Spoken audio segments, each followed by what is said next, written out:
tetap bangkit berdiri Bapak Ibu. Kasih salam kiri kanan Bapak Ibu dulu. Sekarang udah bisa bersalaman Bapak Ibu. Bangkit serukan nama Yesus ya. Sensasi senyum yang terbaik Bapak Ibu. Kita semua sangat-sangat bersyukur. Kita semua bertahan. Bangkit serukan nama Yesus. Haleluya.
Beban hidup kah, ketakutan kah, kecemasan kah, jangan takut Bapak Ibu.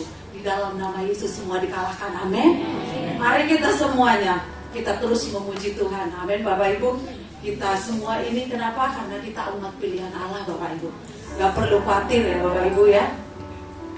Kita angkat pujian ini sama-sama. Haleluya.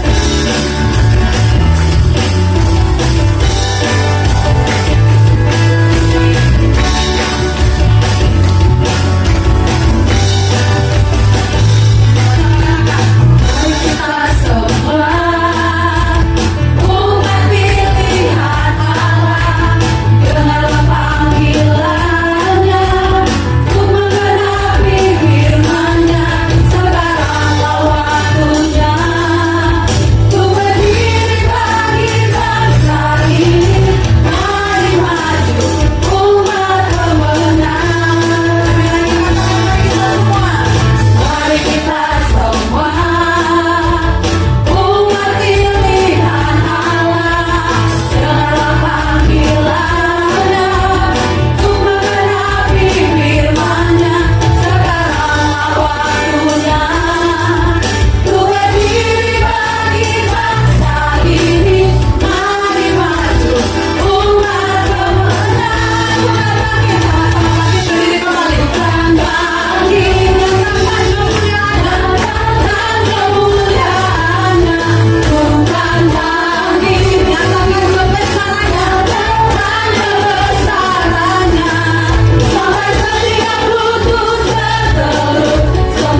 minggu ini kita berkemenangan di dalam Tuhan. Saya persilakan kepada Bapak Ibu yang mau bersaksi. Ayo Bapak Ibu. Kemarin udah bersaksi semua belum ya? Yang Mama Cindy belum? Siapa yang belum? Mama Cindy, ayo saya persilakan. Oh, Freddy nggak ada ya? Ayo, saya temani ngomong. Banyak hal yang mau diceritakan Bapak Ibu. Oh, yang dari Sumatera ya, Bang Ter, biasa loh kesaksian beliau di sana ya, sepanjang 2 minggu. Kita berikan waktu dulu, tepuk tangan buat Tuhan Yesus. Saya juga kaget tadi udah sampai ya. Ayo, hambanya kami berikan waktu.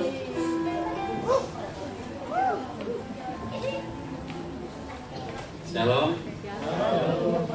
Saya sebenarnya nggak tahu mau apa di sini, tapi kalau melihat lagi gimana perjalanan selama 9 hari gitu, saya percaya bahwa kadang ada masa di mana Tuhan tuh mengajar kita bahwa semua kebaikan yang kita lakukan itu nggak akan sia-sia. Artinya kebaikan yang kita berikan dalam bentuk apapun gitu, nggak akan jadi sia-sia, cepat atau lambat datangnya, sekarang atau nanti. Tapi saya percaya Tuhan pasti akan memberkati kita sesuai dengan apa yang sudah kita lakukan gitu. Yang mau jadi kesaksian saya Bapak Ibu adalah selama di Lampung saya berkunjung ke 2 tempat, di Lampung bagian utara di Tulung Bawang, dan salah satunya di Lampung Timur di Mekarsari. Dua-duanya kebetulan adalah adik kelas saya selama kuliah. Kalau yang di Lampung Utara itu saya rencanakan karena memang udah janjian datang ke tempat dia. Teman saya ini dalam tanda petik dipaksa menggantikan ayahnya yang baru saja meninggal. Jadi dia jurusan musik, karena dia yang paling mungkin untuk menggantikan pelayanannya, akhirnya dia yang dipanggil dari Bandung untuk meneruskan pelayanan orang tuanya di sana gitu. Sementara yang mau jadi kesaksian saya adalah di tempat yang kedua Bapak Ibu. Di tempat yang kedua, teman saya ini sudah mengembalakan di sana selama 3 tahun. Entah bagaimana ceritanya dia tahu saya ada di Lampung Utara. Saya juga nggak niat kemana-mana gitu, hanya di situ aja tadinya. Tapi teman saya ini, saya bertemu dengan seorang pendeta yang ternyata kebetulan kenal dia juga. Kayaknya nggak sengaja waktu suatu malam gitu kami ngobrol, bapak ini foto saya diam-diam gitu, dan dikirim ke teman saya itu, Herwanto namanya. Herwanto ini dulu 1 tahun 1 kamar sama saya Bapak Ibu di asrama. Nah, Herwanto ini sebagaimana ini ya Bapak Ibu, sebagaimana anak-anak. Kalau kita di sekolah teologi kan latar belakang ekonominya macam-macam, ada yang mampu, ada yang enggak gitu. Dan kebetulan Herwanto ini dari latar belakang yang kurang mampu, karena orang tuanya hanya, setahu saya, hanya petani singkong gitu. Ketika kami sekamar tahun 2010 gitu, yang membuat dia mengingat saya kembali adalah setelah dikirim Pak Pendeta itu kemudian laporan gitu sama Herwanto, dan Herwanto mengajak saya ke tempatnya. Padahal saya rencana udah pulang, saya rencana harusnya pulang hari Selasa gitu. Tapi Herwanto biar bagaimana caranya pokoknya harus main ke sini Bang katanya. Akhirnya saya dijemput sekitar, setelah saya hitung-hitung di Google Map itu dijemput sekitar 100 kilo dari Lampung Utara ke Lampung Selatan itu dijemput. Dia pakai mobilnya, lalu kemudian tinggal di rumahnya, jalan-jalan, ya mengalami banyak berkat Tuhan lah ya gitu, dijamu sebagaimana tamu gitu, tamu yang baik gitu, sebagaimana dijamu sebagai tuan rumah yang baik gitu. Salah satu yang menjadi pertanyaan saya adalah sebenarnya saya mau pulang Her, tapi kenapa saya diajak ke sini gitu? Saya diajak main ke sini, kamu sampai jemput, hampir 100 kilo kamu jemput. Cuma untuk saya nggak bawa apa-apa. Saya bilang saya juga di sini tinggal beberapa hari gitu, udah ngerepotin macam-macam gitu. Bapak Ibu, yang membuat saya mengawali kesaksian ini bahwa kebaikan itu gak sia-sia, yang dikatakan Herwanto itu, dia bilang gini Bapak Ibu, saya salah satu jasa Bang Theo katanya buat saya adalah waktu awal kuliah saya dipinjami laptop selama 1 tahun katanya, untuk mengerjakan tugas. Sebagaimana kakak teman kamar itu kan kalau hidup di asrama teologi itu harus saling membimbing ya Bapak Ibu, yang harus diajarin ini itu. Kami kebetulan di satu jurusan yang sama gitu. Dan Pak Herwanto ini bilang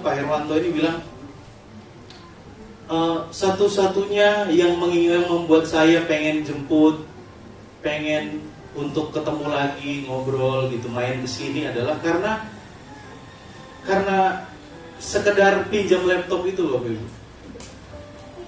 Sesuatu yang dulu saya pikir nggak akan jadi apa-apa gitu, pinjamin laptop ke teman itu. Akhirnya sesuatu yang saya juga nggak ingat sekarang gitu, karena saya pikir ya kalau laptop nggak saya pakai aja kan gitu.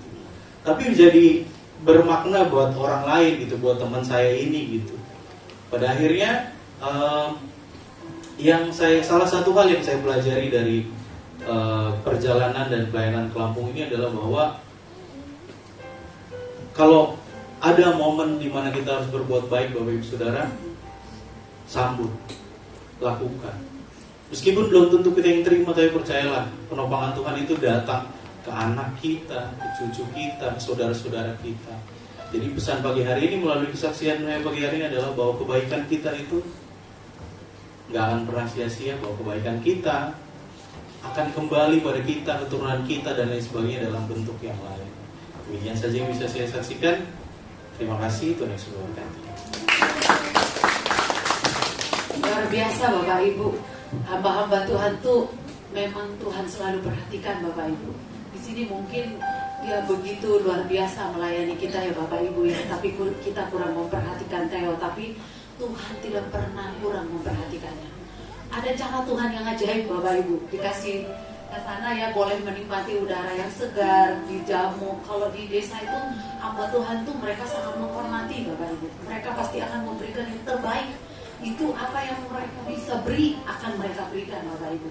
Jadi saya selalu rindu melayani di desa Bapak Ibu. Saya bilang aduh saya kangen. Saya dulu pernah pelayanan di Lampung berapa kali gitu Bapak Ibu.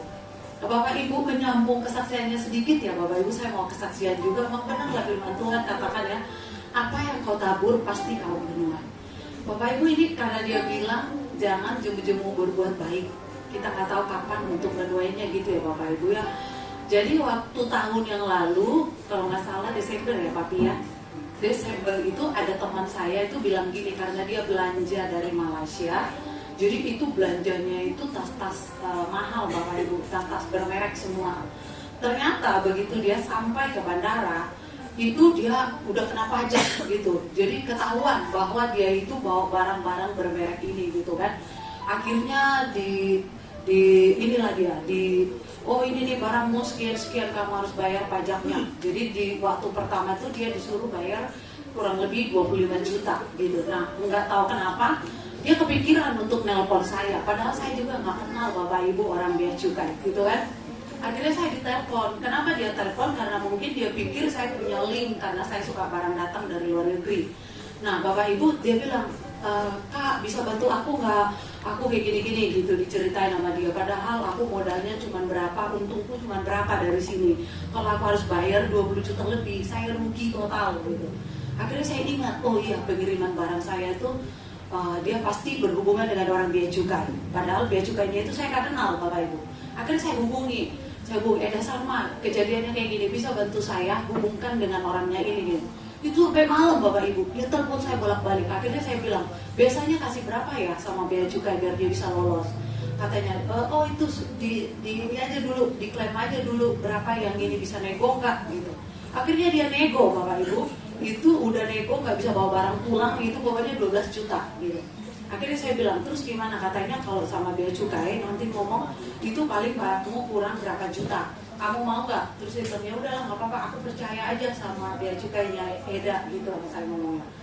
Akhirnya Bapak Ibu berapa hari kemudian kan dia cerita, loloslah barangnya itu, dia bayar dengan 7.500.000. Dia untung dong berapa juta Bapak Ibu dari pembayarannya pertama.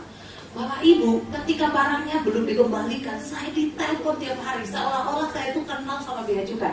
Saya diganggu, saya ditelepon, saya di WA, barang saya belum datang, gimana nih, ada yang hilang nggak, ada itu nggak, kayak saya tersangka Bapak Ibu. Jadi saya tuh kayak gimana ya gitu.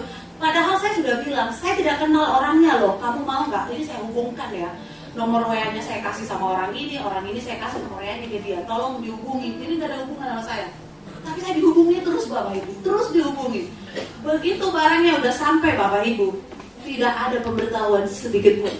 Bilang sudah sampai barang saya, bilang thank you, tidak ada Bapak Ibu. Nah itu saya udah lupa sama sekali, saya lupa Bapak Ibu. Akhirnya saudara saya telepon dari Amerika, saya bilang gitu, itulah hidup ya. Akhirnya saya ingat, udah gak ingat lagi aku ini orang gitu. Jadi Bapak Ibu benar lah ya kata pengkhotbah besar, jangan kamu mengingat-ingat kebaikanmu kepada orang gitu. Jadi itu saya udah gak ingat, dan Bapak Ibu tahu sampai detik ini dia tidak ada bilang makasih loh Bapak Ibu. Nah, Bapak Ibu, saya cerita ini bukan saya sakit hati, karena tidak ada kerugian di situ gitu. Cuma saya mau bilang sama Bapak Ibu, kita tidak perlu dan tidak mesti menerima ketika kita menabur dari orang itu. Tapi Tuhan yang ajaib, dengan caranya yang ajaib akan menolong kita dengan luar biasa. Jadi gitu Bapak Ibu, jangan jemu-jemu berbuat baik Bapak Ibu. Nah jadi Bapak Ibu yang terkasih dalam Tuhan, itu aja kesaksian saya. Semoga kesaksian saya ini membuat kita terus semangat di dalam Tuhan dan jangan berhenti menolong, membantu orang lain. Amin Bapak Ibu. Ya Tuhan Yesus memberkati Bapak Ibu semua. Mari kita siapkan hati kita untuk mendengarkan kebenaran firman Tuhan. Kita tetap dalam hadirat Tuhan. Kita tahu bahwa firman Tuhan itu ya dan amin Bapak Ibu. Firman Tuhan berkata dia akan beserta dengan kita. Dunia ini akan semakin susah dan semakin gelap. Tapi percayalah Bapak Ibu, bahwa tangan Tuhan yang ajaib yang senantiasa menolong dan menopang kita. Saya undang kita sama-sama bangkit berdiri. Kita naikkan pujian ini, firman-Mu berkata, Kau besertaku, maka roh kita kuat di dalam Tuhan. Haleluya. Haleluya. Haleluya.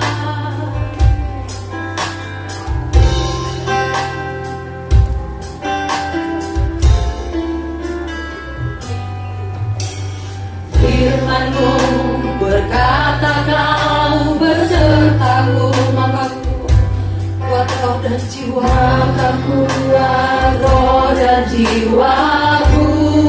Tangan-Mu Tuhan, tangan-Mu Tuhan selalu ku nantikan.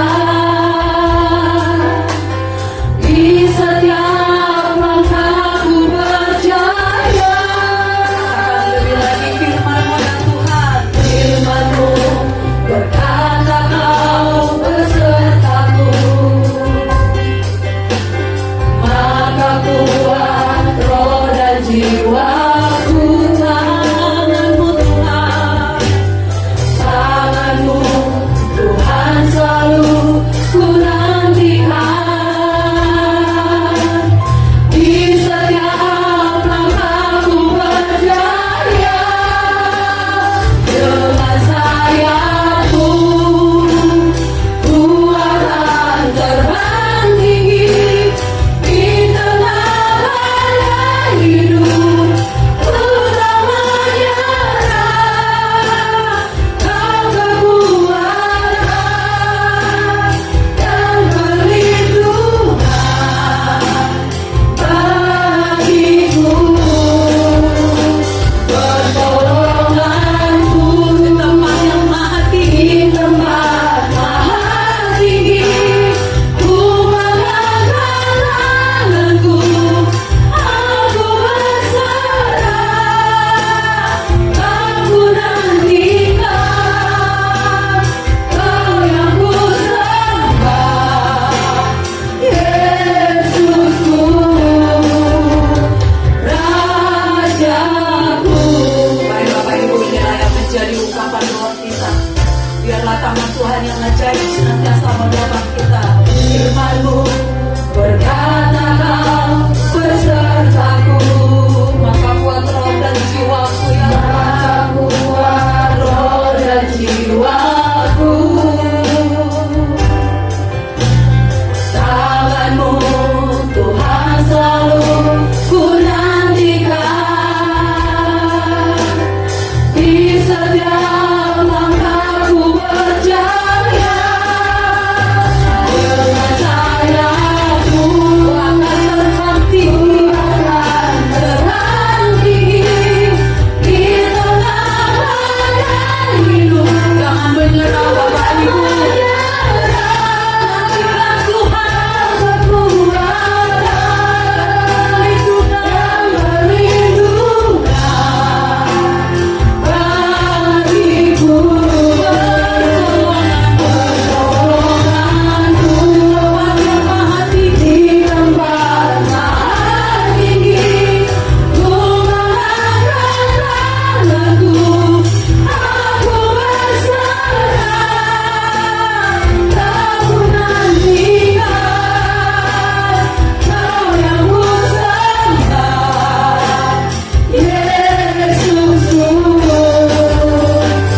boleh menaikkan ucapan syukur melalui puji-pujian kami. Dan di hadapan jemaat-Mu dan di hadapan-Mu sudah berdiri anak-anak sekolah minggu kami dan para remaja Tuhan. Kami serahkan sepenuhnya anak-anak di dalam tangan-Mu. Kiranya dalam nama Tuhan Yesus Kristus, biarlah Kau sertai mereka Bapa yang baik.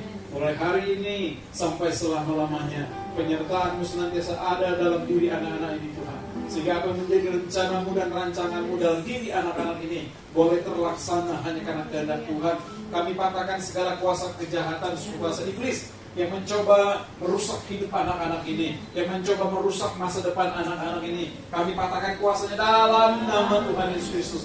Oleh karena itu Bapak, hamba meminta biarlah perlindungan penyertaan-Mu turun buat anak-anak kami mulai dari sekarang sampai selama-lamanya. Tuhan, kuatkan mereka senantiasa untuk mereka hidup sesuai dengan kebenaran firman Tuhan. Dijauhkan dari kuasa-kuasa kegelapan. Sekali lagi kami tolak dalam nama Tuhan Yesus yang mencoba mencuri anak-anak ini. Kami patahkan kuasa dalam nama Tuhan Yesus. Sehingga apa yang menjadi rencana dan kehendak menjadi buat anak-anak ini Tuhan. Karena kami percaya mereka adalah anak-anak yang menjadi penerus-penerus gereja-Mu. Mereka akan menjadi berkat kelak. Mereka menjadi orang-orang yang berpengaruh. Mereka menjadi orang-orang yang pemimpin. Menjadi anak-anak yang luar biasa di tangan Tuhan. Sekali lagi kami minta biarlah penyertaan-Mu atur buat anak-anak kami Bapa. Dalam nama Tuhan Yesus Kristus kami serahkan sepenuhnya anak-anak ini hanya ke dalam tangan-Mu. Mereka milik-Mu Tuhan. Mereka ada di tangan-Mu. Biarlah Engkau sertai mereka selama-lamanya. Dalam sekolah mereka kami minta hikmat, kepintaran, kecerdasan turun buat anak-anak ini semua, sehingga mereka menjadi anak yang pintar, luar biasa cerdas, 10 kali lebih pintar daripada orang-orang yang tidak mengenal Tuhan. Karena itu Bapak sertai mereka dan beri mereka hikmat daripada Tuhan. Terima kasih Bapak yang baik. Dan sebentar juga kami akan ditamburi akan kebenaran firman Tuhan. Berkati hamba-Mu Bapak Evangelis Wahyu yang akan menyampaikan kebenaran firman Tuhan. Urapan Tuhan secara khusus kepada diri hamba-Mu ini Tuhan, sehingga apa yang menjadi pesan Tuhan boleh tersampaikan kepada kami jemaat-Mu di tempat ini. Kami menyiapkan hati kami, membuka hati kami selebar-lebarnya untuk ditaburi akan kebenaran firman Tuhan. Dan kami juga biarlah Tuhan kuatkan sehingga kami boleh menjadi pelaku-pelaku kebenaran firman Tuhan. Terima kasih Bapa yang baik. Terpuji-puji dan untuk selama-lamanya. Tinggal doa kami dan ucapan syukur kami alaskan doa ini hanya dalam nama Tuhan Yesus Kristus. Haleluya. Amin.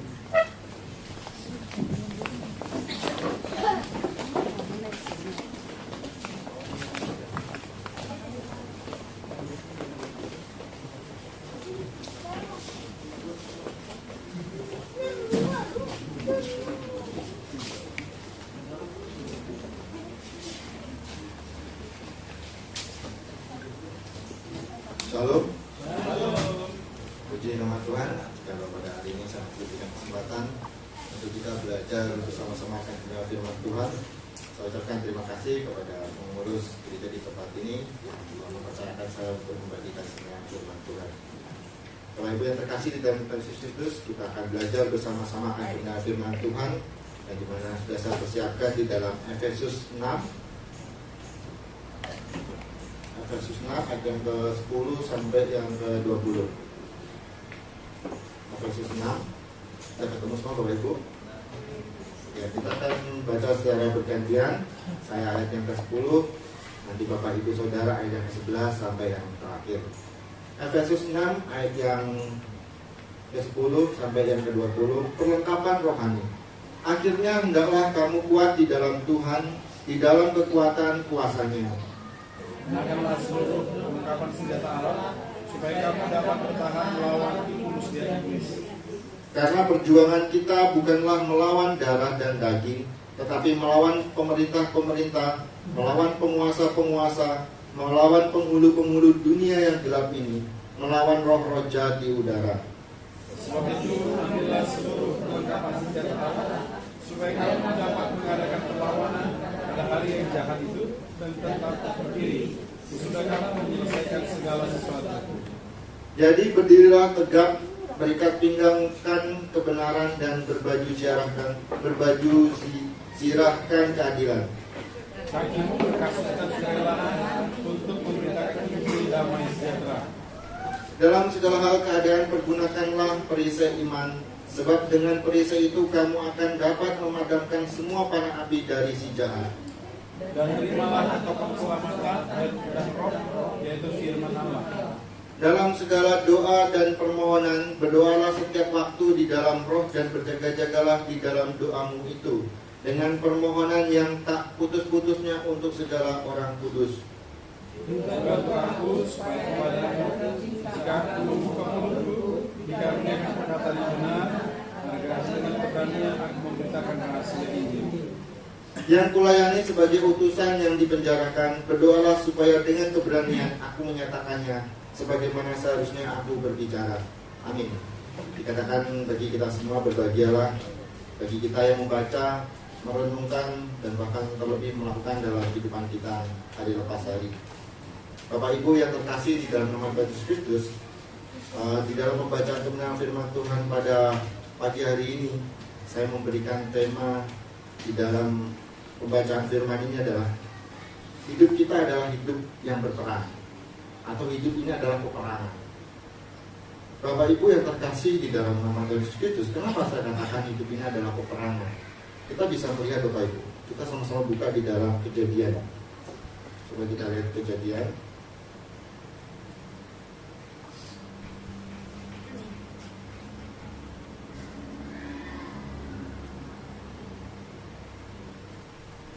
Kejadian 3 ayat yang ke-15. Sudah ketemu semua Bapak Ibu? Kita baca bersama-sama. 1, 2, 3. Aku akan mengadakan permusuhan antara engkau dan perempuan ini, antara keturunanmu dan keturunannya. Keturunannya akan meremukkan kepalamu, dan engkau akan meremukkan tumitnya. Bapak Ibu yang terkasih di dalam Yesus Kristus, kenapa saya berikan tema adalah hidup ini adalah peperangan? Sesuai yang kita sudah baca tadi di dalam Kejadian 3, aku akan mengadakan permusuhan antara engkau. Engkau ini kalau kita lihat itu berbicara oleh atau engkau ini bisa dikatakan itu setan gitu. Jadi permusuhan itu sudah Tuhan membuatkan, atau peperangan itu sudah Tuhan membuatkan di dalam Kejadian setelah manusia itu jatuh dalam dosa. Jadi awal peperangan ini muncul itu adalah karena nubuat Tuhan sendiri gitu. Jadi setelah manusia itu jatuh dalam dosa sampai sekarang, kita harus terus tetap berperang. Makanya tema yang saya berikan adalah hidup ini ada peperangan. Peperangan dengan siapa? Peperangan dengan si iblis. Peperangan dengan si setan. Nah Bapak Ibu yang terkasih di dalam nama Tuhan Yesus Kristus, kalau kita baca di dalam kebenaran firman Tuhan, baik itu dalam Kejadian sampai Wahyu, itu kebanyakan atau mendominasi di dalam seluruh Alkitab itu adalah mengatakan tentang peperangan. Dan di sini dikatakan bahwa bangsa Israel itu pun juga setiap kali itu dipimpin oleh Tuhan untuk dalam peperangan.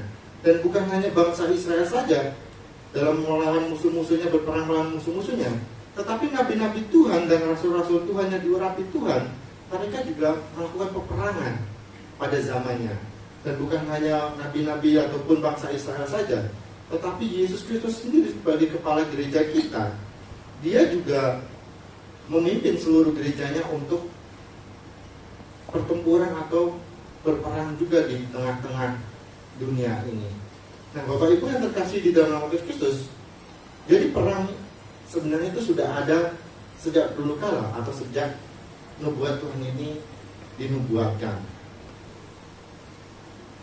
Sesuai dengan kebenaran firman Tuhan yang tadi kita sudah baca di dalam Efesus Bapak Ibu. Mari kita perhatikan begini. Kalau kita mau berperang, berarti kita harus tahu musuh kita. Dan musuh kita di sini adalah si iblis. Kalau diikut bahasa sebelumnya, waktu peperangan rohani, waktu Musa atau Yosua melawan bangsa Amalek, itu kan peperangan rohani.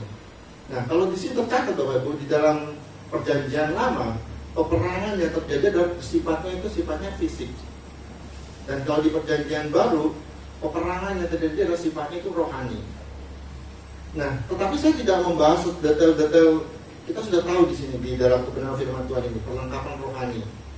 Jadi tidak perlu saya panjang lebarkan, tidak perlu saya detailkan. Bapak Ibu sudah mengerti perlengkapan rohani karena di situ sudah dijelaskan secara detail. Dari ayat 10 sampai ayat yang ke-20 itu sudah dijelaskan secara detail. Kalau kita melihat Bapak Ibu di sini, bagaimana peranan si iblis sendiri, intensitas si iblis sendiri, intensitas si musuh kita ini, kita bisa melihat di dalam Perjanjian Lama dan Perjanjian Baru. Kalau Perjanjian Lama itu munculnya si iblis ini, itu tidak begitu sering muncul di dalam kitab-kitab Perjanjian Lama. Tetapi kenapa di perjanjian baru intensitas si musuh ini atau si iblis ini munculnya itu bisa dikatakan dari kita baca Matius itu munculnya itu sering sekali, dan sampai di Wahyu ini munculnya sering sekali. Kenapa? Karena si iblis ini mengetahui, Bapak Ibu, si iblis ini tahu bahwa saatnya sudah dekat. Apabila sang kebenaran ini hadir, maka mereka tidak bisa lagi untuk berperang. Mereka tidak bisa lagi mendapatkan sekutu-sekutu untuk memerangi kebenaran ini. Makanya mereka cepat-cepat. Mereka menyusun strategi untuk mengalahkan siapa? Untuk mengalahkan kita. Inilah peperangan hidup kita yang saat ini kita mau tidak mau kita alami. Dan berikutnya, kalau kita sudah tahu segitu gencarnya musuh kita, segitu siapnya musuh kita, segitu mengertinya musuh kita menanggapi peperangan ini, apa tujuan si iblis ini? Apa tujuan musuh kita memerangi kita? Yang pertama, kalau kita saya catat itu di ini catatan saya, tujuan dari peperangan atau tujuan dari setan ini sendiri memerangi kita, yang pertama adalah kepada orang Kristen. Kepada orang Kristen. Yang kedua, kepada gereja Tuhan. Apa yang dikerjakan oleh setan di dalam gereja Tuhan? Yang pertama adalah si iblis ini atau si setan ini mencemari iman gereja. Jadi si iblis ini tugasnya mencemari iman gereja. Terus yang berikutnya, yang kedua, yaitu menghentikan laju atau penyebaran kerajaan Allah. Karena gereja ini adalah tempat di mana kebenaran itu diberitakan, tempat di mana kebenaran itu disampaikan. Nah, iblis ini perannya di situ. Dia memerangi orang Kristen, dia memerangi gereja. Supaya apa? Supaya kebenaran ini tidak sampai kepada orang-orang di luar sana atau kepada kita secara pribadi. Itu adalah tujuan dari si iblis.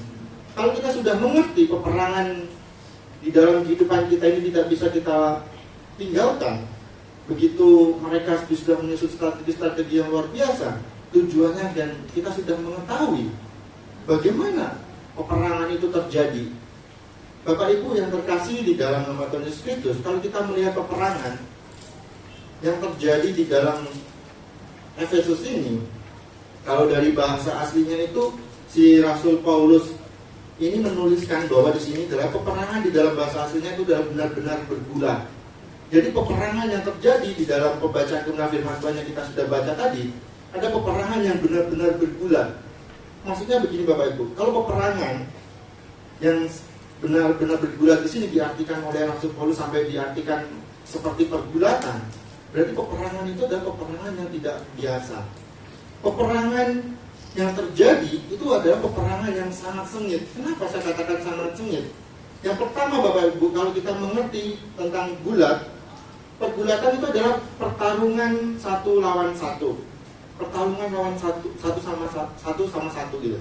Jadi bisa dikatakan single atau mungkin apa ya bahasanya itu ya, face ya atau apa? Maksudnya satu sama satu begitu. Kalau tidak Bapak Ibu bisa melihat contohnya, yaitu di dalam kebenaran firman Tuhan, yaitu ada peperangan Daud dan Goliat. Pada waktu Daud dengan Goliat ini berperang, memang peperangan itu banyak orang. Tetapi yang berperang adalah Daud dengan Goliat saja. Jadi tidak ada yang ikut campur tangan, cuma Daud dan Goliat saja.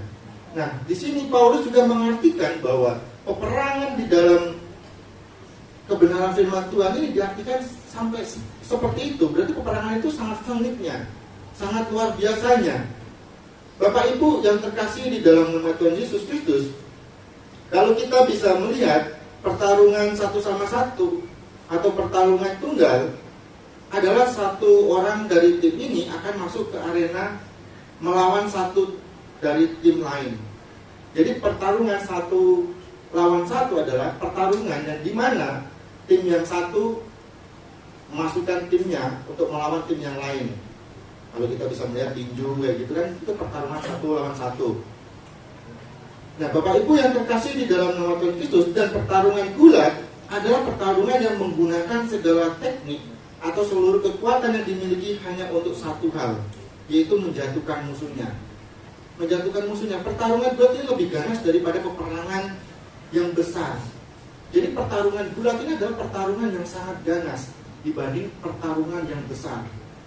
Bapak Ibu yang terkasih di dalam nama Tuhan Yesus Kristus, kalau pertarungan yang besar atau pertempuran yang besar itu yang menjadi objek itu bukan satu orang. Contohnya seperti ini Bapak Ibu, peperangan yang besar.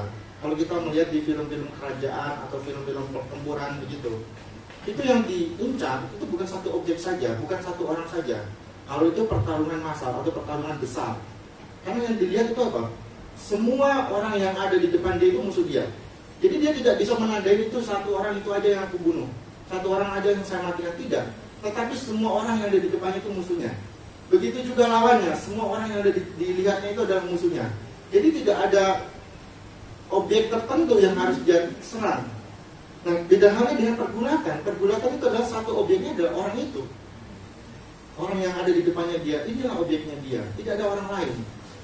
Bapak Ibu yang terkasih di dalam nama Tuhan Yesus Kristus, tetapi dalam pertempuran gulat itu sesuatu yang lain. Setiap kali bertempur, pribadinya menjadi objek atau keseluruhan kemarahan musuhnya. Dan terus-menerus dicoba sampai dia benar-benar ditangkap, digoncangkan dan dijatuhkan, dan kemudian ditindih dan dibuat tidak bergerak. Sehingga pada akhirnya apa? Sehingga pada akhirnya dia kalah. Atau sehingga pada akhirnya dia menyerah. Itulah adalah pergulatan Bapak Ibu. Kalau kita melihat, kalau pertempuran besar, tentara yang di belakang atau prajurit yang di belakang, mereka masih bisa mengambil napas karena belum sampai ke dia. Kalau jumlahnya besar. Bahkan kalau pertempuran massal atau pertempuran yang besar, kalau orangnya ini adalah orang-orang yang mungkin pecundang, dia bisa kabur begitu saja. Saya tidak mau, saya pergi, lari saja. Mereka masih ada kesempatan untuk meninggalkan peperangan itu dengan tidak ada luka sama sekali. Tetapi beda halnya dengan pergulatan, dia menjadi objeknya, dia tidak bisa meninggalkan tempat itu karena dia tujuan dari musuhnya itu, Bapak Ibu. Dan di sini dikatakan bahwa apakah kita suka atau tidak, dan kita mesti masuk di dalam peperangan sendirian. Kita mau bilang, saya tidak mau, saya tidak suka, saya tidak berani, saya tidak sanggup. Tidak ada kata seperti itu. Kita harus masuk di dalam peperangan itu. Karena apa Bapak Ibu? Karena nubuatan Tuhan yang Tuhan sudah katakan tadi, sudah nubuatkan bahwa kita akan meremukkan tumitnya. Dan begitu juga musuh kita juga akan meremukkan kepala kita. Jadi kita mau tidak mau, sadar tidak sadar, kita akan terjun. Kita akan masuk ke arena itu. Kita akan berperang melawan si iblis itu Bapak Ibu. Bapak Ibu yang terkasih di dalam Tuhan Kristus, kalau kita sudah masuk ke arena tersebut, tidak ada seorang pun yang bisa menolong kita. Jangan berkata, aku punya suami, suamiku yang akan menolong saya memerangi iblis ini. Saya punya keluarga, keluarga saya yang akan memerangi iblis ini. Saya punya pendeta di tempat ini, pendeta saya yang akan memerangi iblis ini. Saya mungkin punya anak, seorang pendeta. Saya mungkin punya keluarga yang hebat, polisi atau tentara, yang bisa menolong saya memerangi peperangan ini, yang bisa menolong saya menghadapi pergulatan ini. Tidak ada yang bisa Bapak Ibu. Mungkin hamba Tuhan hanya bisa menolong kita di saat mungkin kita berikan firman Tuhan, dibagikan kekuatan. Tetapi yang menentukan menang dan kalahnya kita di arena pertandingan itu, di pergulatan itu, ya diri kita sendiri. Maka dari itu Bapak Ibu, waktu kita terjun, waktu kita ada di ring itu, ada di pertandingan itu, perlengkapan rohani inilah yang kita perlukan. Pembacaan kebenaran firman Tuhan yang kita sudah baca inilah yang kita perlukan. Perlengkapan yang dari Tuhan yang Tuhan telah berikan di dalam kehidupan kita inilah, itu yang kita pakai. Untuk apa? Untuk mengalahkan lawan kita Bapak Ibu. Nah berikutnya, kalau di sini dikatakan bahwa kalau kita berpikir bahwa perang yang terjadi adalah peperangan umum, maksudnya begini Bapak Ibu, peperangan umum adalah, kalau di sini dikatakan kan untuk keturunan, jadi untuk semua orang, benar. Peperangan ini adalah peperangan yang umum, untuk semua orang Kristen akan menghadapinya. Peperangan ini bukan ditujukan untuk salah satu orang, tetapi semua orang Kristen akan menghadapi peperangan ini. Peperangan melawan si iblis ini, semua orang Kristen yang percaya akan Tuhan, dia akan menghadapi peperangan ini. Betul, peperangan itu memang untuk umum. Tetapi peperangan yang terjadi itu memang untuk umum Bapak Ibu. Tetapi ngatur peperangan ini adalah peperangan pribadi. Hal ini menegaskan engkau harus sadar Bapak Ibu. Kita harus sadar, baik Bapak Ibu, Saudara dan saya, kita harus sadar bahwa peperangan ini terjadi memang untuk umum. Tetapi peperangan ini adalah terjadi untuk pribadi kita. Masing-masing pribadi akan mengalami Bapak Ibu. Memang secara keseluruhan orang Kristen atau orang yang percaya kepada Tuhan akan mengalami peperangan ini. Tetapi iblis tidak bodoh seperti itu. Kalau orang Kristen diserang secara bersama-sama, mungkin dia akan kuat, karena satu sama lain akan menguatkan. Tetapi Iblis memiliki strategi bahwa peperangan ini terjadi adalah peperangan pribadi, satu lawan satu. Nah, bagaimana kita bisa bertahan menghadapi peperangan ini? Ya, kuncinya ada di pembacaan kebenaran firman Tuhan yang kita sudah baca tadi. Perlengkapan rohani itu perlu kita pakai di dalam kehidupan kita. Begitu juga tentang halnya kebenaran, Bapak Ibu. Kebenaran ini juga berlaku bagi anugerah Allah. Bagi kita, baik saya, Bapak Ibu Saudara, kita sekalian, bahwa anugerah ini terjadi secara pribadi. Janji Allah adalah janji bagi kita secara pribadi. Pemeliharaan Tuhan, penyertaan Tuhan, berkat Tuhan, itu terjadi secara pribadi. Kok bisa sih Pak? Kan semua orang mengalami berkat Tuhan, mengalami rawatan Tuhan, mengalami pertolongan Tuhan, mengalami janji Tuhan. Benar, berkat Tuhan itu terjadi untuk umum. Tetapi sebenarnya kalau kita melihat, kenapa saya katakan di sini adalah terjadi atau pemeliharaan Tuhan itu untuk secara pribadi. Kita bayangkan seperti ini Bapak Ibu. Jangan kita bayangkan, kita contohkan seperti ini. Ada sungai mengalir. Sungai itu jernih. Sungai itu bisa dikonsumsi untuk minum, bisa untuk cuci dan sebagainya macamnya. Sungai itu kan datangnya dari atas, mengalir Bapak Ibu. Mengalir mungkin di rumah kita, dekat-dekat rumah kita. Sepertilah ibaratnya sungai yang depan kita ini. Kita anggap sungai ini bersih. Sungai ini bersih. Anugerah itu seperti itu. Nah, bagaimana anugerah itu bisa masuk ke dalam rumah kita kalau tidak ada selang atau tidak ada aliran yang khusus untuk mengalir ke kita? Walaupun anugerah itu untuk umum, tetapi kalau kita tidak ambil bagian, kita tidak mau menarik air itu ke rumah kita, apakah kita akan mengalami anugerah itu? Saya rasa kita tidak akan mengalami anugerah itu. Mungkin kita bisa berbicara anugerah itu untuk umum, anugerah itu, keselamatan itu, berkat Tuhan itu untuk semua orang Kristen. Benar, untuk semua orang Kristen. Tetapi bagaimana anugerah itu sampai di dalam kehidupan kita pribadi lepas pribadi? Perlu adanya pipa, perlu adanya selang, perlu adanya aliran khusus untuk mengalirkan ke dalam kehidupan kita. Makanya itu Bapak Ibu, di sini dikatakan bahwa pemeliharaan Tuhan, janji Tuhan, berkat Tuhan itu secara pribadi. Memang keseluruhannya secara umum. Tetapi kalau kita tidak ambil bagian, kita tidak akan menerima berkat itu. Kita tidak akan menerima anugerah itu. Sama dengan halnya peperangan tadi. Peperangan itu terjadi untuk semua orang yang percaya kepada Tuhan. Tetapi peperangan itu terjadi di dalam satu lawan satu Bapak Ibu.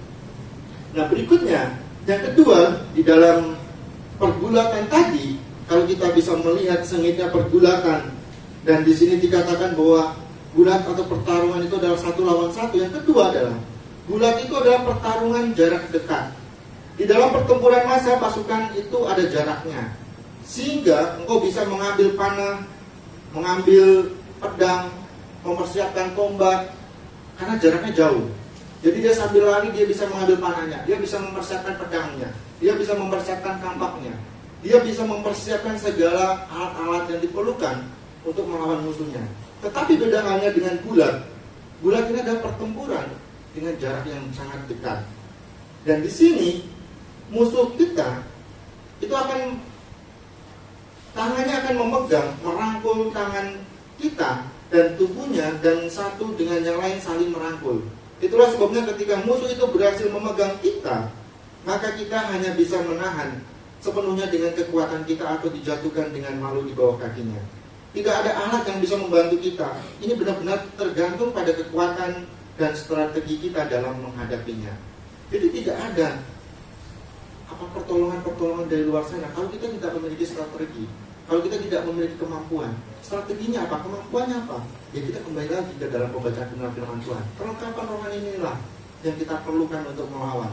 Supaya apa? Di saat si iblis ini merangkul kita, di saat si iblis ini mencoba merangking tangan kita, ketika si iblis ini menghimpit tubuh kita, kita sudah siap.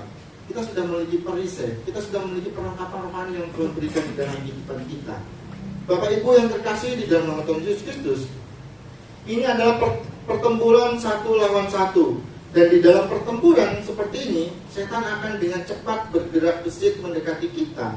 Di saat kita lengah, memegang bagian tubuh kita pada posisi yang terbuka. Jadi setan itu memanfaatkan posisi yang terbuka di dalam kehidupan kita. Dia akan cepat masuk.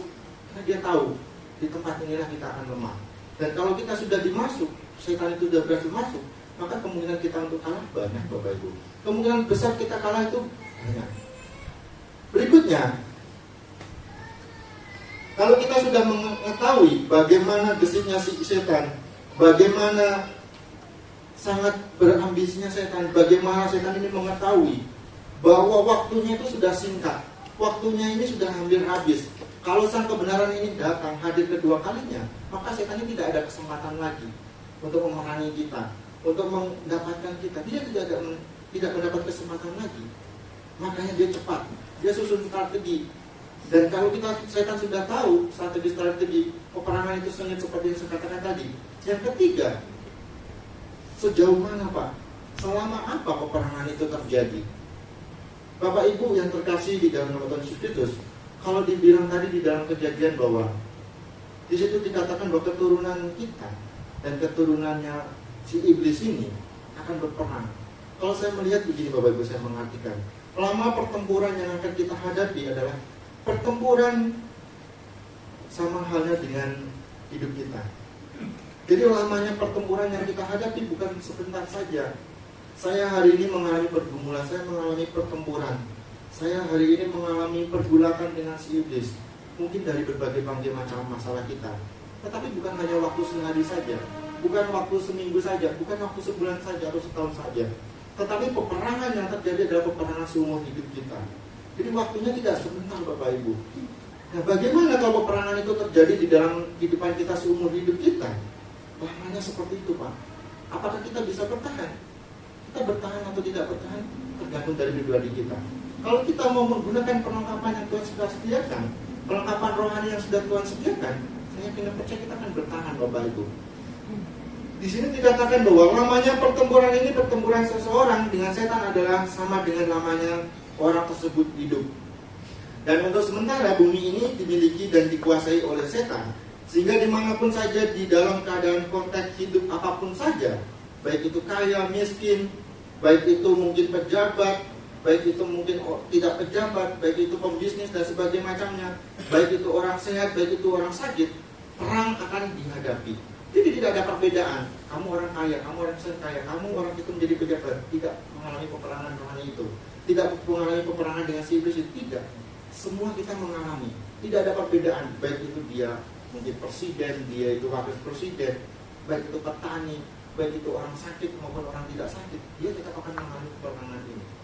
Bapak Ibu yang terkasih di dalam nama Tuhan Yesus, orang Kristen sejati akan diserang kapan saja. Orang Kristen sejati akan diserang kapanpun saja. Semasa setan mau dari berbagai musuh. Oleh musuh kita, kapan setan akan menyerang kita, dia akan mengendap-endap, mengintai dan menyerang di saat yang paling kita tidak duga.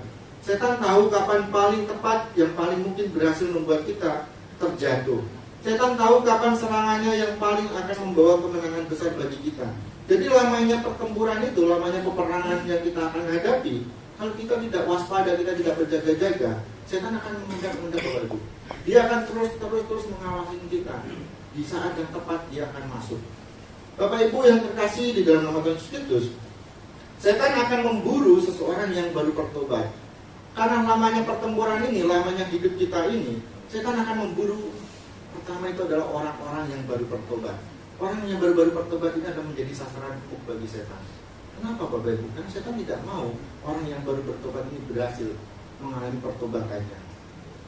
Yang kedua, lamanya pertempuran ini membuat setan harus mendatangi seseorang dengan pada waktu, kesempatannya adalah pada waktu orang itu tertindih. Tertindih di sini dikatakan bahwa orang yang beban berat itu sering dipakai oleh Allah untuk melatih anak-anak Tuhan. Ini adalah bentuk providensia Allah. Dan di saat seperti itu, maka setan itu biasanya mendatangi seseorang yang tertindih atau berat-berat. Jadi karena lamanya pertempuran ini, setan itu mengendap, setan itu mengawasi. Orang ini lagi mengalami kesusahan, orang ini lagi mengalami problema berat, orang ini lagi putus asa. Disitulah setan datang Bapak Ibu.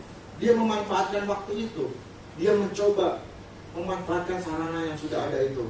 Untuk apa? Untuk menghadapi kita, untuk memerangi kita Bapak Ibu. Yang berikutnya, karena lamanya pertempuran ini, iblis akan muncul sewaktu-waktu menggoda kita.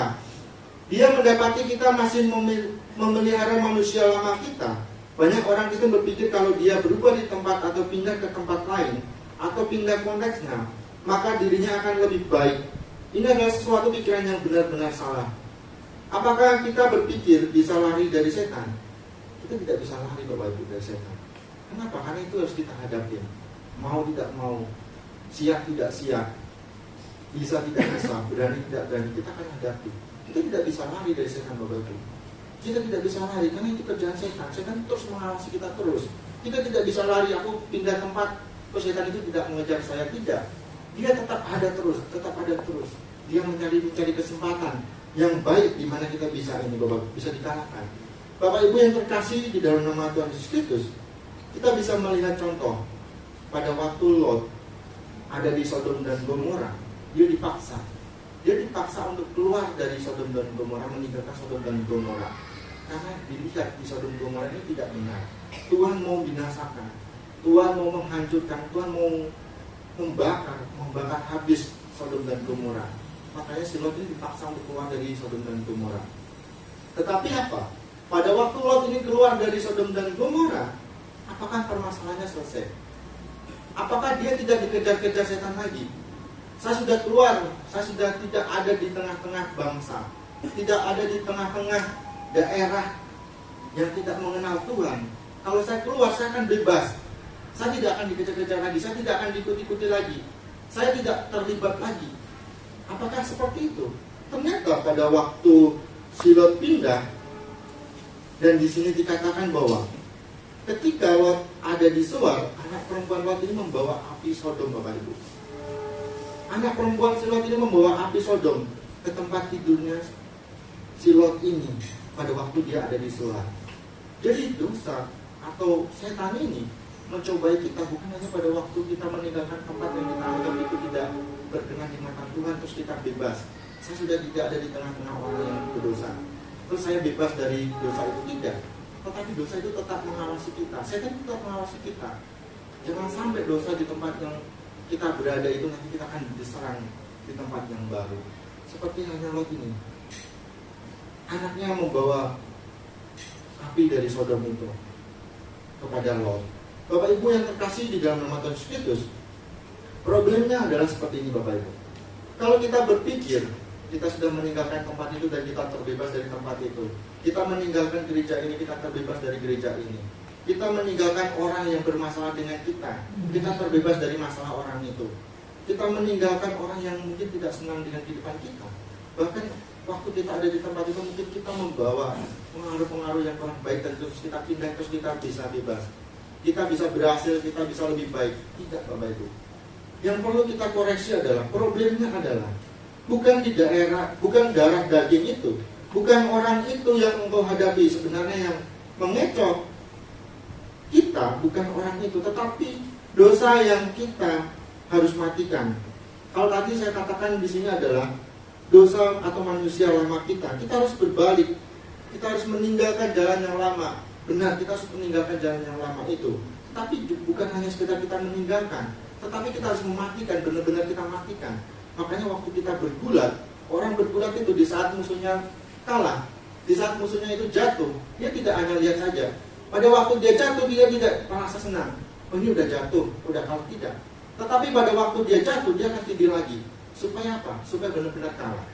Itu adalah pergulatan Bapak Ibu. Problemnya adalah bukan orang lain, bukan tempat kita.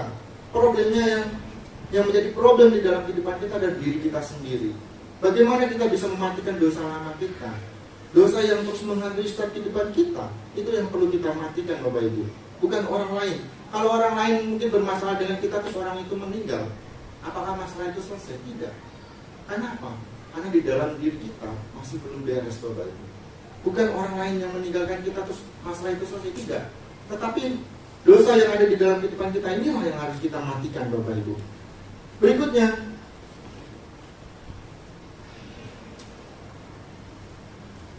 adalah bagaimana kita bisa menghadapi peperangan atau berhasil di dalam peperangan itu tadi. Kalau kita sudah mengetahui strategi iblis yang begitu gencar mencoba menjatuhkan kita, dan segitu sengitnya peperangan yang kita hadapi, kita sebagai orang Kristen, kita harus perlu bersiap-siap. Kita harus perlu perisai ini. kita harus perlu mengundang perisai ini, memakai perisai ini, mengandalkan Tuhan di dalam setiap kehidupan kita. Yang perlu kita pakai di dalam menghadapi peperangan di dalam hidup kita adalah, yang pertama, di dalam Efesus 6 menyatakan, libatkan Tuhan Allah Tritunggal di dalam doamu. Alkitab menyatakan Tuhan itu membuka jalan kita dan menuntut jalan kita. Tuhan menunggu kita meminta kepadanya. Dan jikalau engkau pergi berperang sendiri, engkau lebih berani daripada Musa. Bahkan Musa sendiri ketika Tuhan mengatakan malaikatku akan berjalan di depanmu, dia mengatakan tidak, aku mau engkau dan bukan malaikatmu. Jadi kalau kita merasa saya sudah berani menghadapi iblis itu sendiri, itu menurut saya kita lebih berani daripada Musa. Musa aja Bapak Ibu, waktu Tuhan berkata kepada Musa, Musa, aku akan menyertaimu, tapi bukan aku. Rohku yang akan menyertaimu, malaikatku yang akan menyertaimu masuk ke dalam tanah perjanjian. Tapi apa yang dikatakan Musa? Dia tidak mau Bapak Ibu. Dia mau Tuhan sendiri yang terlibat di dalam kehidupannya. Jangan kita berpikir, saya sudah hebat, saya sudah membaca firman Tuhan, saya sudah berdoa, saya sudah siap, saya sudah berani. Bukan Bapak Ibu. Tetapi kita harus undang Tuhan, andalkan Tuhan. Kita libatkan Tuhan di dalam pergulakan yang terjadi, peperangan yang terjadi di dalam kehidupan kita. Bapak Ibu yang terkasih di dalam nama Yesus Kristus, di dalam Efesus 6 ini menegaskan bahwa untuk kita bergantung kepada Allah Tritunggal di dalam doa. Saudara-saudara, akhirnya hendaklah kamu kuat di dalam Tuhan. Kenangkanlah seluruh perlengkapan senjata Allah. Berdoalah setiap waktu di dalam Roh Bapa, Anak dan Roh Kudus. Dan muncul di sini kita harus memiliki satu relasi dan komunikasi dengan Allah Tritunggal. Bapak Ibu yang terkasih di dalam nama Tuhan Yesus Kristus, kenapa hampir setiap pembacaan kebenaran firman Tuhan itu doa adalah senjata perlengkapan rohani yang paling utama. Bapak Ibu yang terkasih di dalam Tuhan Kristus, saya ada contoh seperti ini Bapak Ibu. Waktu peperangan itu terjadi, kalau kita melihat film-film action itu, kalau mereka berperang, pasti ada salah satu yang membawa radio, alat komunikasi, pasti ada. Setiap tentara, setiap pelotang waktu dia diterjunkan untuk berperang, pasti ada. Mereka harus bawa salah satu radio itu. Tujuannya untuk apa? Untuk dia komunikasi. Pada waktu dia menghadapi musuh, pada waktu dia sudah tahu tempat musuh ini berada, atau mungkin pada waktu mereka sudah bertempur, dia bisa melihat jumlah musuhnya ada berapa, dia bisa melihat. Dan dengan adanya radio ini, mereka bisa berkomunikasi dengan tempat atau mungkin dengan komandannya supaya bantuan itu dikirimkan. Jadi pentingnya alat komunikasi ini adalah pada waktu dia terjepit, pada waktu dia butuh pertolongan, dia bisa menghubungi komandannya. Supaya apa? Supaya diterjunkan pasukan lebih banyak untuk membantu dia berperang. Dan dengan adanya komunikasi ini, pasti peperangan itu akan berhasil. Kenapa? Karena pada waktu dia tahu jumlah musuhnya, dia sampaikan ke komandannya dan komandannya memberikan pasukan yang lebih, pasti kemenangan itu akan terjadi. Nah Bapak Ibu yang terkasih di dalam nama Tuhan Yesus Kristus, tetapi bagaimana tugas daripada seorang penembak jitu atau sniper? Perannya adalah pada waktu dia mengetahui ada salah satu tentara musuh itu membawa radio, hal yang pertama dia serang, hal yang pertama dia lihat adalah radio itu. Bagaimana dengan kekuatan, dengan amunisi yang sangat sedikit, amunisi yang sangat terbatas, waktunya yang sangat singkat, waktunya sangat terbatas. Apa yang perlu dia tembak pertama kali? Bukan orang Bapak Ibu, bukan orangnya yang dia lihat dia harus tembak terlebih dahulu. Yang dia tembak terlebih dahulu adalah alat komunikasinya. Karena kalau alat komunikasi ini rusak, otomatis hubungannya dengan komandan atau dengan pasukan yang ada di luar sana akan terputus. Di saat waktu itu terputus, maka kekalahan itu pasti akan terjadi. Begitu halnya si iblis. Si iblis ini waktunya sudah dekat. Dia sudah mengetahui waktunya sudah dekat. Allah itu akan datang kedua kalinya. Waktunya sudah dekat. Kalau Allah sudah datang kedua kalinya, dia tidak ada kesempatan lagi. Dia tidak ada waktu lagi untuk merayu kita, untuk membuat kita itu terjatuh dalam dosa. Tidak ada waktu lagi. Jadi yang dia serang terlebih dahulu apa? Komunikasi kita, doa kita. Kalau doa kita terputus dengan Allah kita pasti akan kalah Bapak Ibu. Nah berikutnya, hal yang kedua adalah untuk kita bisa menang di dalam peperangan, menghadapi peperangan hidup kita adalah di dalam peperangan atau pergulatan, kita harus terus berperang. Seorang prajurit akan mahir berperang dengan terus berperang. Bapak Ibu yang terkasih di dalam nama Tuhan Yesus Kristus. Yang kedua, kalau kita ingin menang di dalam peperangan, kita harus terus berperang. Kenapa di sini dikatakan kita harus terus berperang supaya kita menang? Kalau Bapak Ibu sering melakukan sesuatu, kita akan semakin pintar. Kenapa si iblis ini tidak menyerang? Tiap hari diserang iblis. Bapak Ibu yang terkasih di dalam nama Tuhan Yesus, mari kita lihat pribadi kita lepas pribadi. Mari kita merenungkan di dalam kehidupan kita pribadi lepas pribadi. Mari kita coba bayangkan. Mari kita coba melihat, baik itu ke depan maupun ke belakang. Kita lihat, benar atau tidak? Kenapa si iblis ini tidak menyerang kita setiap waktu? Kenapa? Kalau saya rasakan di dalam kehidupan saya merasakan serangan-serangan iblis ini memang benar Bapak Ibu. Serangan-serangan iblis ini naik turun. Tidak setiap hari saya diserang setan. Di dalam permasalahan hidup saya tidak setiap hari diserang setan.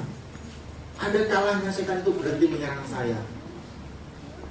Waktu setan itu berhenti menyerang saya, mungkin kita mengalami kebahagiaan, mengalami sukacita. Kenapa setan tidak terus-terusan menyerang kita supaya kita cepat kalah? Tidak. Karena semakin kita diserang, semakin kita akan mengerti bagaimana kita mengatasi serangan ini. Bagaimana kita mengatasi masalah-masalah ini. Kita akan semakin terlatih. Kalau kita semakin terlatih, setan akan rugi. Karena kita tidak akan mempan lagi diserang, karena kita sudah terlatih. Makanya di sini setan sangat pintar Bapak Ibu. Dia mengendap-endap, dia memiliki strategi yang khusus untuk menyerang kita. Kalau kita tidak waspada, kita tidak menggunakan perlengkapan rohani ini tadi, ya pasti kita akan kalah. Bapak Ibu yang terkasih di dalam nama Tuhan Yesus, yang terakhir bagian ketiga supaya kita menang di dalam peperangan di dalam kehidupan kita, yaitu adalah gunakan setiap kemajuan, keuntungan itu dengan bijaksana. Jadi kita harus menggunakan kemajuan atau keuntungan dengan bijaksana. Penggulat yang berpengalaman bukan saja akan menjatuhkan musuhnya. Setelah musuh itu jatuh, maka dia akan menimpa seluruh berat badannya di atas musuh yang terjatuh itu. Tidak ada olahraga yang seperti ini Bapak Ibu. Jadi keuntungan atau kemajuan yang kita dapat itu harus kita gunakan secara bijaksana. Maksudnya begini Bapak Ibu. Waktu kita bergulat kita akan semakin berpengalaman yang seperti yang katakan tadi. Semakin kita berperang, semakin maju, kita akan semakin mahir. Nah penggulat ini, waktu dia sudah berpengalaman, dia sudah tahu triknya, dia akan melatih badannya, dia akan melatih otot-ototnya. Supaya apa? Supaya dia tidak terjatuh. Mungkin kalau posisi kakinya dia tidak kuat, dia akan latih kakinya. Kalau tangannya tidak kuat, dia akan latih tangannya. Kalau badannya tidak kuat, dia akan latih badannya. Kalau strateginya kurang bagus, dia akan tingkatkan strateginya. Supaya apa? Supaya dia berpengalaman. Pada waktu dia berpengalaman, dia memiliki kemajuan. Kemajuan di dalam peperangan, di dalam pergulatan. Dan di sini dikatakan bahwa keuntungan. Pada waktu musuhnya itu jatuh, dia akan cepat-cepat tinggi musuhnya. Dia akan cepat-cepat matikan musuhnya. Dia akan cepat-cepat kalahkan musuhnya. Supaya apa? Supaya musuh ini tidak bangkit lagi. Supaya musuh ini tidak memerangi dia lagi. Akhirnya apa Bapak Ibu? Kemenangan itu akan terjadi. Kalau di dalam pergulatan Bapak Ibu tidak ada pemenang satu dan pemenang kedua. Pemenangnya cuma hanya satu. Kalau mungkin main permainan lomba atau apa gitu, ada pemenangnya juara satu, juara harapan. Ini tidak ada Bapak Ibu, tidak ada juara harapan. Pemenangnya cuma hanya satu aja. Yang orang yang bisa mengalahkan musuhnya itu adalah pemenangnya. Pemenangnya yang kedua, yang kalah tidak dianggap pemenang kedua, tidak Bapak Ibu. Tetapi hanya satu pemenangnya. Nah Bapak Ibu yang terkasih di dalam nama Tuhan Yesus Kristus, Paulus sengaja menggunakan ini untuk menyatakan bagaimana itu mematikan lawan sampai tidak berkutik. Jadi jangan biarkan musuh kita, jangan biarkan iblis, jangan biarkan setan lepas dari hadapan kita, dari peperangan kita. Tetapi kita harus matikan, benar-benar matikan. Supaya setan ini tidak hadir lagi di dalam kehidupan kita Bapak Ibu. Dan jangan biarkan tanganmu kendor menekan dia. Jadi kita harus terus tekan. Dan jangan membiarkan musuh itu lepas pada waktu Tuhan menetapkan kehancurannya. Dan jangan biarkan dosa yang sama bangkit. Jadi jangan biarkan dosa yang sama itu bangkit, memiliki kesempatan lagi untuk menekan kita. Tetapi kita harus tekan dosa itu, supaya dosa itu mati Bapak Ibu. Dan tekan dia di bawah dan jangan biarkan bangkit lagi. Bapak Ibu yang terkasih di dalam Tuhan Kristus, kiranya Tuhan boleh memimpin saudara, saya, semua jemaat Tuhan yang ada di tempat ini, dan gereja yang ada di tempat ini, dan terutama belajar dari Yesus Kristus sendiri bagaimana berperang di tengah-tengah dunia ini. Amin. Firman Tuhan, mari kita bersatu dalam doa. Terima kasih Tuhan buat kebenaran firman-Mu Tuhan. Biarlah kebenaran firman-Mu yang kami baca, kami renungkan pada hari ini Tuhan, boleh menguatkan setiap iman kami Tuhan, sehingga kami tidak lengah di dalam menghadapi peperangan hidup ini Tuhan. Karena kami tahu Tuhan, peperangan hidup ini bukan peperangan yang sebentar Tuhan, tetapi peperangan yang benar-benar ada di dalam kehidupan kami Tuhan. Di saat kami masih hidup Tuhan, peperangan itu akan terjadi Tuhan. Ajar kami untuk tetap waspada, ajar kami untuk tetap berjaga-jaga Tuhan, agar kami tetap menggunakan perlengkapan rohani itu Tuhan, agar kami untuk tetap mengandalkan Tuhan, ajar kami untuk tetap mengandalkan Tuhan, memagari, memerisai setiap kehidupan kami Tuhan, sehingga kami tidak lengah Tuhan dengan berjalannya waktu, sehingga kami tidak lengah dengan kebahagiaan yang kami alami Tuhan, tetapi kami tetap siap Tuhan, baik di waktu kami susah, baik di waktu kami tertimpa musibah, baik kami mengalami kesusahan-kesusahan Tuhan, baik kami mengalami pergumulan-pergumulan, bahkan baik kami mengalami sukacita, mengalami hal-hal yang membahagiakan Tuhan, kami tidak melepaskan perisai yang daripada Tuhan. Kami tetap memakai perisai yang daripada-Mu Tuhan, karena kami tahu Tuhan, setan terus mengintip setiap kehidupan kami, iblis terus mengintip, mencoba mencari waktu Tuhan untuk menjatuhkan kami Tuhan. Biarlah Tuhan sendiri yang hadir menolong setiap kehidupan kami Tuhan, karena kami tidak bisa mengandalkan manusia Tuhan. Kami tidak bisa mengandalkan suami kami tidak bisa mengandalkan istri kami tidak bisa mengandalkan anak-anak kami Tuhan. Kami tidak bisa mengandalkan pendeta kami tidak bisa mengandalkan orang yang melayani kami Tuhan. Kami tidak bisa mengandalkan orang yang pengaruh di bumi ini Tuhan. Tetapi kami yakin dan percaya, kami tahu Tuhan, kami hanya bisa mengandalkan Tuhan di dalam kehidupan kami, sehingga kami boleh menang menghadapi peperangan ini Bapak, sehingga kami boleh terbebaskan dari peperangan ini Bapak, sehingga kami boleh mengalami kemenangan yang daripada Tuhan, sehingga kami boleh mengalami berkat yang daripada Tuhan secara pribadi di dalam kehidupan kami Tuhan. Terima kasih Yesus, terima kasih. Haleluya Bapak. Semua yang katakan percaya, katakan amin.